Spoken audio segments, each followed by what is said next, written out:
नमस्कार। नीट 2026 की तैयारी में लगे हैं?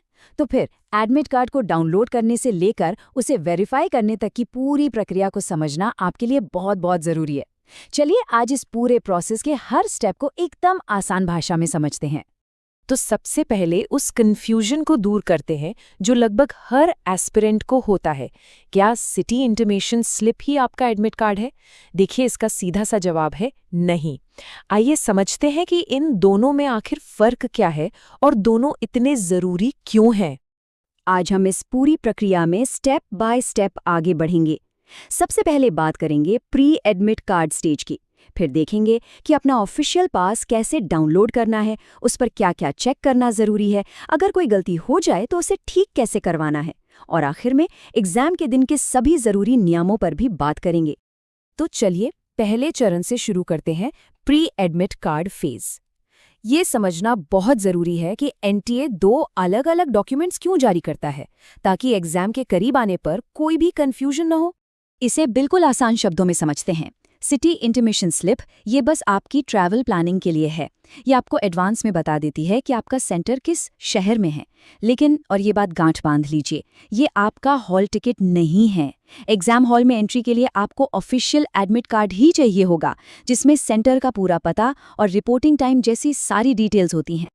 अच्छा, अब जब हम दोनों के बीच का फर्क समझ गए हैं, तो चलिए अपने ऑफिशियल हॉल टिकट को डाउनलोड करने की स्टेप बाय स्टेप प्रक्रिया पर चलते हैं। ये प्रोसेस काफ़ी सीधा साधा है। सबसे पहले ऑफिशियल वेबसाइट पर जाइए, एडमिट कार्ड लिंक पर क्लिक करिए और अपनी डिटेल्स जैसे एप्लीकेशन नंबर और जन्म तिथि डालिए। और हाँ, अगर आप अपना एप्लीकेशन नंबर भूल गए हैं तो घबराने की कोई बात नहीं। वेबसाइट पर फॉरगॉट एप्लीकेशन नंबर का लिंक भी होता है, जिससे आप उसे आसानी से रिकवर कर सकते हैं। डिटेल सबमिट करने के बाद अपना एडमिट कार्ड डाउनलोड करें और उसका एक साफ सुथरा प्रिंटआउट लेना बिल्कुल भी न भूलें। एडमिट कार्ड हाथ में आ गया, इसका मतलब ये नहीं कि काम खत्म। असल में सबसे जरूरी काम तो अब शुरू होता है, हर एक डिटेल को वेरीफाई करना। याद रखिए, एक छोटी सी गलती भी एग्जाम के दिन बड़ी मुसीबत बन सकती है। तो ये रही आपकी चेकलिस्ट। सबसे पहले ये पक्का करें कि आपका नाम आपकी 10वीं की मार्कशीट से हूबहू मिलता है, स्पेलिंग भी। अपने माता पिता का नाम, जन्म तिथि, कैटेगरी और राज्य को भी दोबारा जांच लें। ये भी देख लें कि आपकी फोटो और सिग्नेचर साफ हैं या नहीं। और सबसे ज़रूरी, एग्जाम की तारीख, रिपोर्टिंग टाइम और सेंटर का पता ध्यान से कंफर्म कर लें। तो अब सवाल उठता है कि अगर एडमिट कार्ड में कोई गलती मिल जाए तो क्या करें? घबराइए मत, इसे ठीक करवाने की एक तय प्रक्रिया है, बस आपको सही कदम उठाने होंगे। देखिए, सबसे पहली बात तो ये है कि पैनिक नहीं करना है। चाहे आपके नाम की स्पेलिंग में कोई छोटी सी गलती हो, फोटो साफ ना हो या कोई और गड़बड़ी हो, उसे नज़रअंदाज बिल्कुल न करें। आपको इसे तुरंत एनटीए को रिपोर्ट करना होगा, ताकि एग्जाम के दिन कोई वेरिफिकेशन प्रॉब्लम ना हो। तो इसे ठीक कैसे कराएं? तरीका ये है, सबसे पहले सारी गलतियों को और उन्हें साबित करने वाले डॉक्यूमेंट्स को एक साथ रखें। फिर एनटीए की ऑफिशियल हेल्पलाइन या ईमेल पर संपर्क करें। अपनी समस्या बताइए और ज़रूरी डॉक्यूमेंट्स उन्हें भेज दीजिए। इसके बाद एनटीए आपकी डिटेल्स को वेरीफाई करके ठीक कर देगा और आपको इन्फॉर्म कर देगा। ये रही एनटीए की ऑफिशियल कॉन्टैक्ट डिटेल्स। जब भी आप उनसे संपर्क करें तो अपना एप्लीकेशन नंबर अपने पास तैयार रखें। इससे प्रोसेस काफ़ी तेज़ी से हो जाएगा। बहुत बढ़िया। अब जब आपका एडमिट कार्ड एकदम सही है, तो चलिए आखिरी और सबसे ज़रूरी पड़ाव पर चलते हैं, एग्जाम के दिन के नियम। आपकी सारी तैयारी इसी एक दिन के लिए है।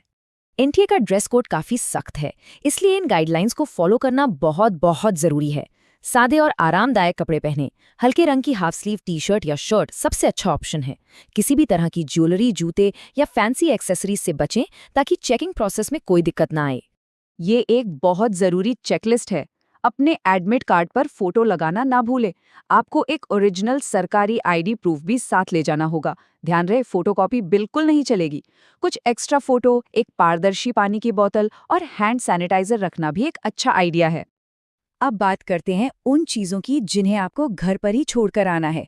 कोई भी इलेक्ट्रॉनिक डिवाइस, पर्स, बेल्ट या स्टेशनरी ले जाने की इजाज़त नहीं है।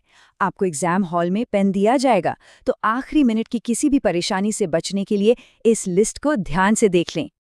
और हाँ, ये एक बहुत ज़रूरी रिमाइंडर है, किसी भी तरह की घड़ी पहनना मना है।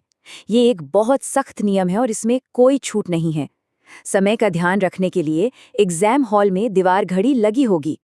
अंत में बस ये याद रखिए कि तैयारी सिर्फ नियमों और प्रक्रियाओं के बारे में नहीं है, ये आपके आत्मविश्वास और शांत मन के बारे में भी है। आप सभी को आपकी परीक्षा के लिए ढेर सारी शुभकामनाएं।